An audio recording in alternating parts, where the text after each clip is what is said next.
Est-ce que la rivalité fraternelle doit mener, inéluctablement à la haine? Salut à tous! Alors aujourd'hui, j'ai choisi de vous parler du premier film du réalisateur américain Jeff Nichols, à savoir Shotgun Stories, donc sorti en 2007, avec dans les rôles principaux Michael Shannon, Douglas Ligon ou encore Barlow Jacobs. Alors le résumé en quelques mots, donc l'histoire se déroule au milieu des années 2000 dans une petite ville de l'Arkansas où on y suit les destins de trois frères, Son, Boy et Kid, dont le père les a abandonnés alors qu'ils étaient encore tout petits pour aller refaire sa vie avec une autre femme et par la même occasion faire d'autres enfants. Et donc le jour de l'enterrement de ce dernier, les trois frères en question décident de s'y rendre et suite à une provocation de l'aîné, Son, eh bien, va se déclencher une haine farouche entre les trois frères et les quatre demi-frères. Une haine qui va progressivement basculer dans une spirale de violence physique et psychologique. Alors pourquoi est-ce que j'ai eu envie de revoir et ensuite de vous parler de ce film? Eh bien parce que, comme vous le savez peut-être, donc le prochain film de Jeff Nichols, Bike Riders, sort en France et en Belgique la semaine prochaine. C'est clairement l'une de mes plus grosses attentes de l'année avec le Mégalopolis de Coppola, Anora de Sean Baker ou encore Les Seuil de David Cronenberg. Aussi que Jeff Nichols fait partie de mes réalisateurs préférés et aussi l'une de mes plus belles découvertes du cinéma américain indépendant des 15 dernières années, aux côtés de Sean Baker et des frères Safdie, sur lesquels je reviendrai sans doute un jour. Et donc voilà, quoi de mieux, que de revenir sur son premier film, plutôt que de revenir, voilà, sur Mud ou Take Shelter, Midnight Special, donc des films que j'adore, mais qui sont déjà un petit peu plus connus des cinéphiles et même aussi un petit peu du grand public. On y reviendra un peu après. Et voilà, donc je me dis, pourquoi pas revenir sur le film qui a lancé, pratiquement, toute sa carrière. Voilà. Et voilà, grosso modo, qu'est-ce que j'ai pensé de ce film à la revoyure? Eh bien, je me dis que, moi, c'est un film, que j'aime vraiment beaucoup. Voilà, il faut savoir que c'est un film, purement indépendant dans tous les sens du terme, au budget, dérisoire, 49 000 $, au point que Michael Shannon a accepté de jouer, gratuitement, dans le film, tellement il trouvait le scénario bon. Michael Shannon qui, vous le savez certainement, est devenu entre-temps l'acteur fétiche de Jeff Nichols puisqu'il joue dans quasiment tous ses films, que ce soit des premiers rôles comme dans Midnight Special, Shotgun Stories ou Take Shelter, ou des seconds rôles hein, comme dans Mud par exemple ou Loving.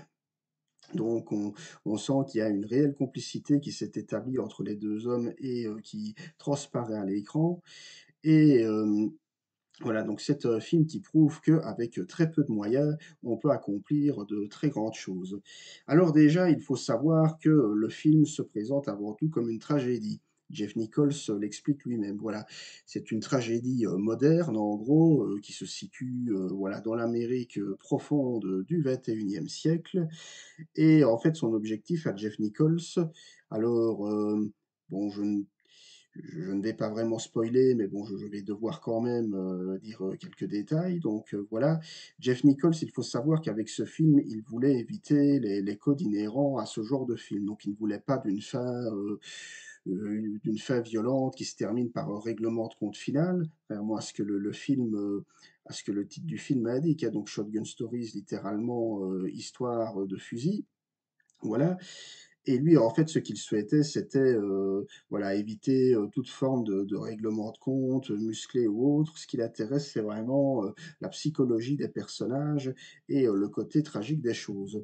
Parce que, on sent, hein, je veux dire, pendant tout le film que ça monte de plus en plus crescendo dans la violence physique et psychologique, hein. On va voir, chacun, enfin, je veux dire des frères et des demi-frères qui vont se jouer, des sales coups, mutuellement. Ça va même partir de plus en plus loin. J'ai pas envie de trop vous en dévoiler, donc voilà, je reste prudent, mais en tout cas, disons que voilà, ça va quand même se terminer pour certains par des drames. Et donc, voilà, l'envie de Jeff Nichols, c'était de raconter cette histoire en évitant, toute forme de règlement de compte final attendu. Voilà. un petit peu comme une sorte d'anti-western, hein, en quelque sorte. Donc, un western classique qui ne se terminerait pas par un règlement de compte, entre le bon et le méchant. Bon, je dis ça à coups de gros traits ici, mais je pense que vous comprenez un petit peu l'idée. Et donc, on sent que, il a voulu donner à cette tragédie un côté très contemplatif, vu qu'il va s'attarder, sur, la vie, hein, de ces personnages. Il faut savoir que Jeff Nichols, c'est quelqu'un qui a aussi un vrai regard, social sur son pays. Voilà, dans quasiment tous ses films, que ce soit dans celui-ci, aussi dans Take Shelter, dans Mud ou même dans ses films plus récents, comme Loving, bon, qui se passait dans les années 50, mais même Jeff Nichols met toujours en scène des personnages issus de la classe, on va dire la classe américaine ouvrière, hein. Bon, ici, on voit que, bon, voilà, les 3 frères, bon, il y en a 2 qui, voilà, qui sont au chômage. Il y a l'aîné, donc Son, qui travaille, comme ça dans une petite poissonnerie, mais on devine, hem ce que je trouve d'ailleurs très subtil de la part de Nichols, que ce personnage a un lourd passé. D'ailleurs, pour la petite histoire, Jeff Nichols voulait éviter justement de révéler à tout prix ce qui s'était passé, pourquoi est-ce que Son est devenu ce qu'il est. Donc Son, qui est l'aîné, joué par Michael Shannon. Et en fait, voilà, donc il y a plusieurs versions qui reviennent. On va voir, les différents personnages qui vont se dire: «Oui, en fait, il a fait de la prison pour avoir agressé un homme» ou, «Il a fait de la prison, pour avoir volé», ce genre de choses. Donc on a à chaque fois plusieurs versions sur le passé du personnage, manière, bah, pour, Nichols de ne pas choisir de tout révéler. Parce que c'est un réalisateur, en fait, Jeff Nichols, qui n'est pas, bon, j'ai envie de dire, c'est pas Christopher Nolan, quoi. Encore une fois, je le répète, je n'ai rien contre Christopher Nolan, mais c'est pas quelqu'un, Nichols, qui va tout expliquer et surexpliquer à tout prix. Il va laisser le soin au spectateur, de se faire sa propre idée, voilà. De la même manière que dans Mud, ben, voilà, même si on en a une petite idée, on ne sait pas exactement, comment est-ce que le personnage de Mud, est arrivé sur cette île. On sait ce qu'il a fait, on sait qu'il a tué un homme, mais on ne sait pas, ce qu'il fiche sur cette île. Voilà, pareil pour le gamin aux pouvoirs spéciaux de Midnight Special et encore ici dans Shotgun Stories, hein, le personnage de Son dont d'ailleurs le 1er plan, s'ouvre sur, le personnage qui est filmé, comme ça, dans sa chambre, de profil en torse nu.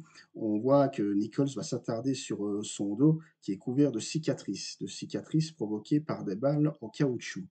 Voilà, c'est ça qu'on nous explique et alors, par après, on va avoir plusieurs personnages qui vont dire que en fait, les balles en question, les impacts de balles, il les a eus suite à un braquage, à un vol, à un meurtre et cetera et je me dis: «C'est pas plus mal» parce que, par après, plus on avance dans le film, plus, on s'y attache, j'ai envie de dire, à ces personnages. Voilà, on s'y attache, on suit un petit peu leur quotidien.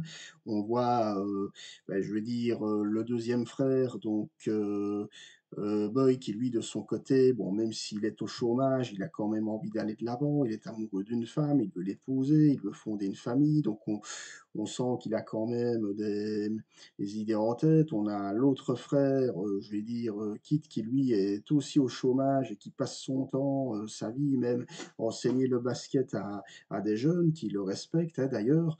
Donc, là, on sent que ce sont des personnages qui vivent, hein, malgré les circonstances de la vie, malgré une situation, très précaire, puisque et ça, Son le dira, ils ont été élevés dans la haine, hein, vu que leur mère, en fait, suite au départ du père, bah, ça on le devine, les a élevés dans le fait de détester leur père. Voilà, c'est vraiment ça l'idée et en fait, c'est toute une série, de détails que, Nichols nous fait deviner au fil de son film, voilà.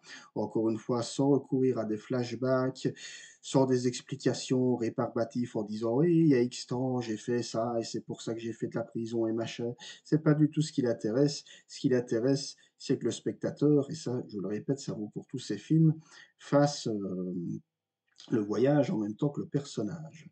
Voilà, c'est vraiment ça l'idée et honnêtement, ça fonctionne, très bien vu que je le répète, c'est avant tout un film introspectif. J'insiste bien là-dessus, c'est on pourrait le croire, mais c'est pas non plus un film d'action, loin de là. C'est vraiment un film, je dirais un film d'atmosphère. Alors, Bon, qui dit, cinéma indépendant, bah, dit aussi, ça je l'ai dit, un regard sur l'Amérique profonde ou comme encore une fois, la majorité des films de Jeff Nichols, hein, je veux dire, où on a vraiment affaire à la petite Amérique, hein, je veux dire l'Amérique un peu des je le disais, à l'instar des Trois Frères, des marginaux, des voilà, des laissés pour compte, mais qui malgré tout, arrivent encore, progressivement à vivoter à droite et à gauche. Voilà. Et alors j'en arrive maintenant à la grande question du film qui me servait d'ailleurs d'introduction, hein. Est-ce que, la rivalité, fraternelle et la haine peuvent-elles mener inéluctablement à la tragédie? Et ici, eh bien, encore une fois, pour répondre à cette question, Nichols, bah, a recours à une mise en scène classique. D'ailleurs, à ce niveau-là, voilà, c'est un cinéaste, qui se revendique ouvertement, des films de Clint Eastwood, qui, pour la petite histoire, est son réalisateur préféré d'ailleurs. Un monde parfait d'Eastwood est d'ailleurs, l'un de ses films préférés et aussi un petit peu dans une moindre mesure, de John Ford, dans la mesure où, c'est quelqu'un, Jeff Nichols, qui cherche à faire une mise en scène très sobre. Voilà. Pas de plan séquence, pas de split screen, pas d'arrêt sur image, c'est vraiment, lui ce qui l'intéresse avant tout, c'est de raconter, une histoire qui passe avant tout par les états d'âme des personnages et en ce sens, ce qu'il faut comprendre, c'est que tout dépendra et c'est même dit dans le film, mais tout dépendra de ce que décideront les personnages. On voit d'ailleurs, je vais dire, hem, 2 frère donc Boy qui dira, à la fin, donc quand il ira s'expliquer avec les demi-frères, au moment de enfin voilà, où ils voudront faire un peu la paix, que, cette paix fragile, bah, elle reposera sur, la décision de Son. Donc si Son, l'aîné, donc Michael Shannon, voudra vraiment ou pas faire la paix. Donc voilà, donc tout se passe vraiment et j'insiste beaucoup là-dessus, en fonction, des décisions et des états d'âme des personnages, plus que sur l'action proprement dite, qui n'intéresse, vraiment pas Jeff Nichols et la raison pour laquelle il décide de repousser purement et simplement, ce qu'on aurait pu attendre comme un règlement de compte final. Voilà.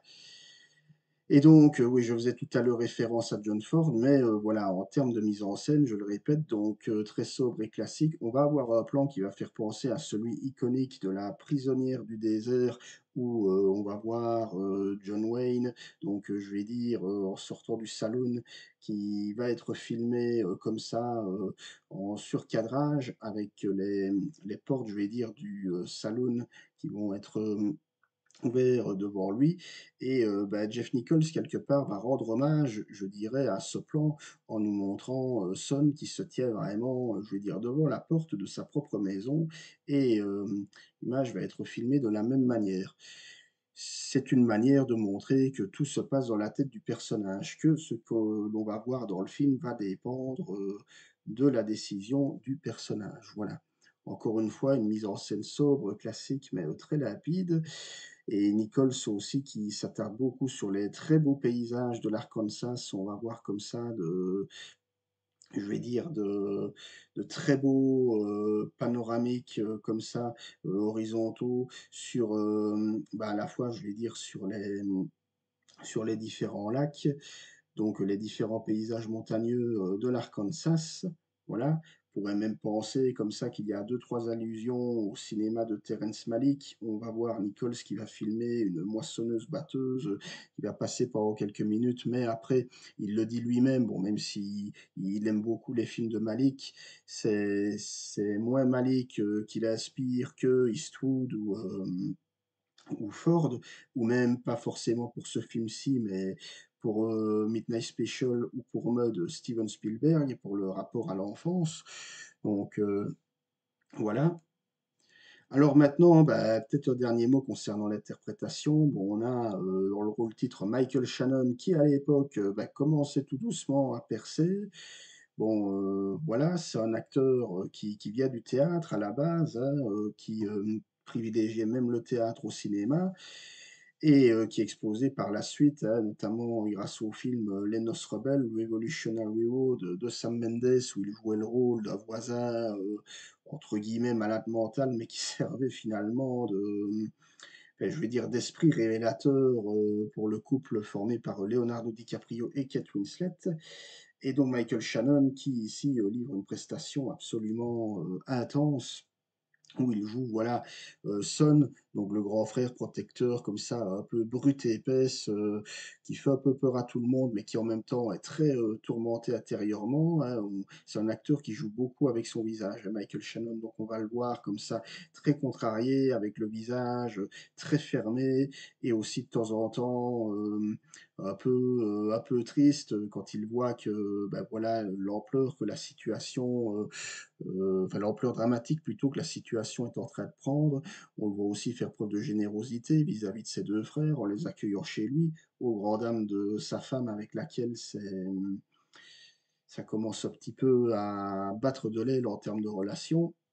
Donc c'est vraiment un acteur, Michael Shannon, qui a une palette d'expressions assez vaste et variée et qui joue aussi beaucoup, avec son corps. Voilà, il est beaucoup dans le mouvement, donc c'est-à-dire que, voilà, il suffit d'un geste, il va pointer du doigt quelqu'un, bah, pour comprendre, pour qu'on comprenne tout de suite, quelle est l'émotion qu'il va véhiculer. Un acteur que j'admire aussi beaucoup, bah, que j'ai découvert, à la fois via Revolutionary Road de Mendes et aussi, via Take Shelter où, encore une fois sa prestation était vraiment très bonne et donc depuis, je suis son parcours avec attention.